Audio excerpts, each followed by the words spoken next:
Meta is declining to comment, but the Wall Street Journal is reporting that there could be another series of layoffs that would match the layoffs done by Meta last year. Last year, they laid off about 13% of their employees. That was 11,000 people at the time. The Wall Street Journal saying there could be several rounds of layoffs that would accomplish sort of a meaningful number of employees dropped in the same range as what they saw last year. Now, in terms of what types of employees could be fired, it could be people in the category around wearables, which are certainly not in the core Meta business, which is about advertising. Also, a lot of conversation about how these would be non-engineering roles, people in areas such as marketing and the likes. But we got a no comment from Meta. I would note that the last time there were these layoffs, there was a big headline in the Wall Street Journal on a Sunday, and the layoffs were on a Wednesday. So we'll see if it follows in a similar cadence. Back over to you. Julia, thank you. Meta getting a mini pop after hours here, up almost 1%. Mike, I mean, as perverse as it is, the market likes the cuts, right? It likes the cost cuts and the layoffs, especially from a company like Meta. Well, you're hitting it right on the head there, because, of course, one of the big criticisms for Meta has been the massive investment that they had been making in the metaverse, and they really felt like Zuckerberg's strategy was a little bit misguided.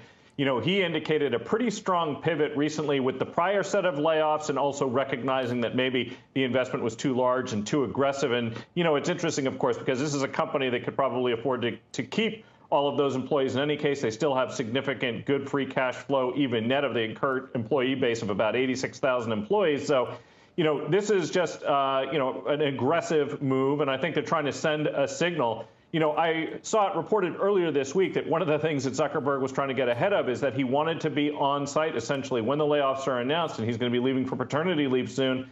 And I think this is just basically trying to take some ownership of that. And I think he has been doing it, at least over the last two reported quarters. Brian, Meta's already had a pretty nice run so far this year, and partly on this thesis that they are trimming costs and getting more efficient. The year of efficiency, as Mark Zuckerberg said. Do you continue to buy it?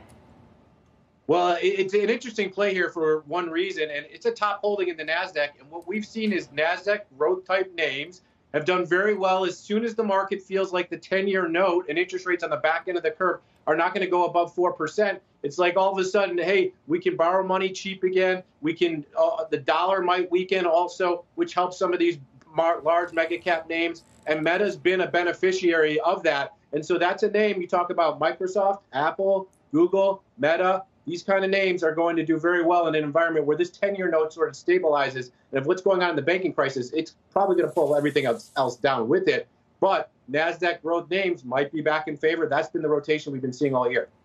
At some point, all these tech layoffs are going to factor into the macro data. Haven't seen it much, but they will. And on some level, that's going to be good news. Again, we have a 3-month average of 350,000 jobs. But quickly on Meta, which is up 103% since October. This is a cash flow machine, and when you remove expenses, it's even more of a cash flow machine. Their last earnings, they talked about giving more capital back to investors. This to me, is a stock, and it's a chart you still want to stay in. It's a